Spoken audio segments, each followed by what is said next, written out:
Welcome to Mediocre Gaming, and today we're playing Marvel Avengers. Well, good morning, good afternoon, good evening, and salutations. Today, the new, the old, and the ugly. Let's get to it. So, Marvel Avengers had a decent start, but then didn't have that draw, that staying power that some games do have. And I want to talk about what I found in the game, and we'll get to that in a little bit. Not only talk about it, but you'll see it in the video later on. Now, players have just recently gotten their hands on the first major chunk of DLC, which includes Kate Bishop, aka Hawkeye. Now, although Kate Bishop and the whole story arc and how they present it, I think is good, I don't think necessarily that Kate Bishop has the staying power or star power that other Marvel heroes would have. Hulk, Iron Man, Black Panther, etc. Kate Bishop is more recent addition to the Marvel universe in general, both in the comics and movies.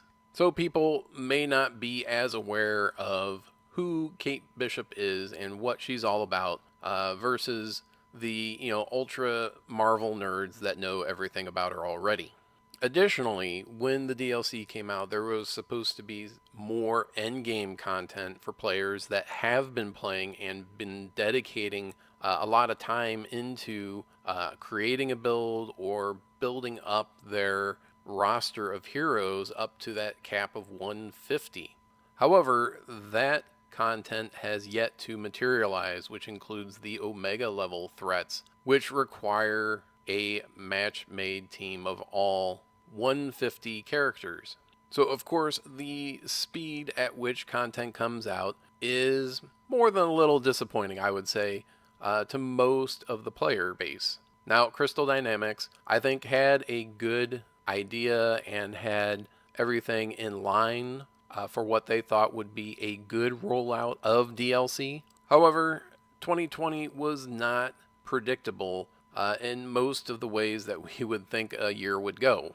So, although I think that Crystal Dynamics has done a good job in pivoting and changing the way that they do business and get the games out and get the content created and tested, I don't think they have the same infrastructure that other game developers have in order to maintain the same amount of data flow or workflow as if everyone was able to go into the office and collaborate on a daily basis.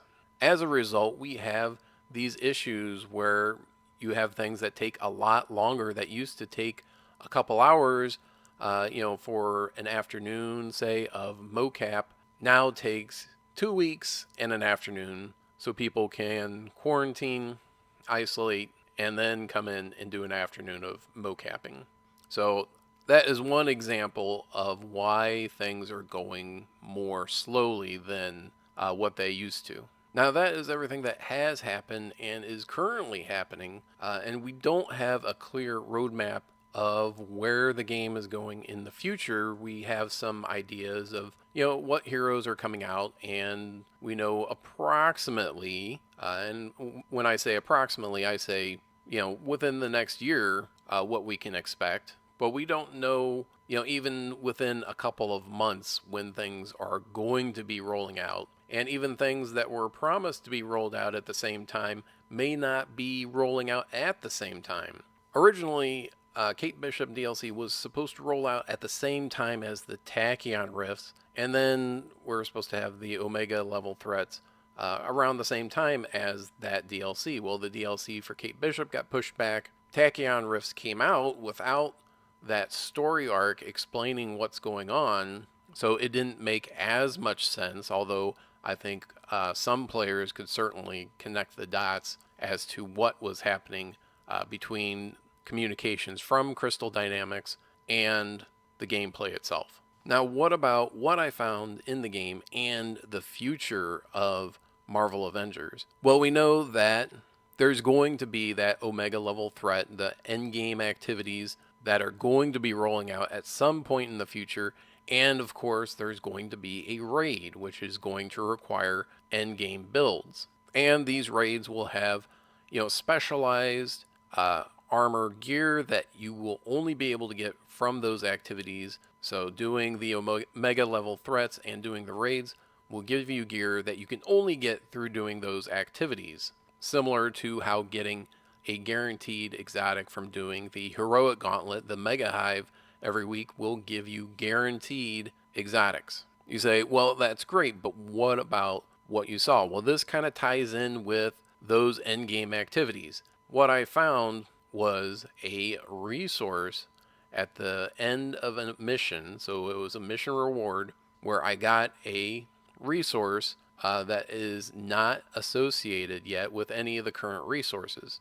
And that is due to the fact, I think, that the Omega level threat levels will drop specialized gear, and this specialized gear will require special resources that we don't have access to at this time. And when you think about it, that makes a lot of sense. New players and casual players that have been playing a short amount of time, relatively speaking, don't have a whole lot of resources in general. The veteran players and hardcore grinders, they have a lot of resources, at least certain resources. So the veteran players would have a leg up or an advantage over other players who haven't been grinding out the resources the way they have.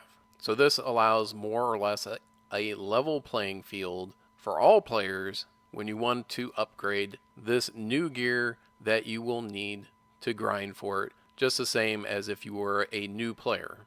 And Crystal Dynamics already kind of gateways a couple of the resources, the poly and the upgrade modules, kind of much in the same way, where the poly is a timed resource. You can only get so much every day, every week, and the upgrade modules, there was a really good farming method for a while, and now that has kind of dropped off. So if you want more of the upgrade modules, there are certain things that you can do, certain activities, and those will reward upgrade modules.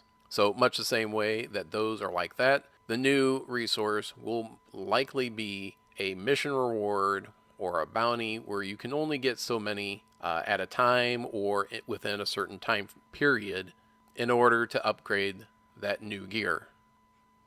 And that's it. I hope you enjoy this video. Be sure to check us out on social media, and thank you for liking, commenting, and subscribing. And we'll see you next time.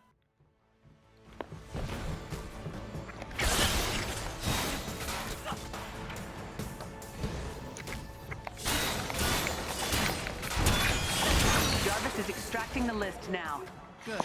Monaco'll have a hard time putting a list together like that again, now that AIM's grown as an organization. I look forward to welcoming our new allies.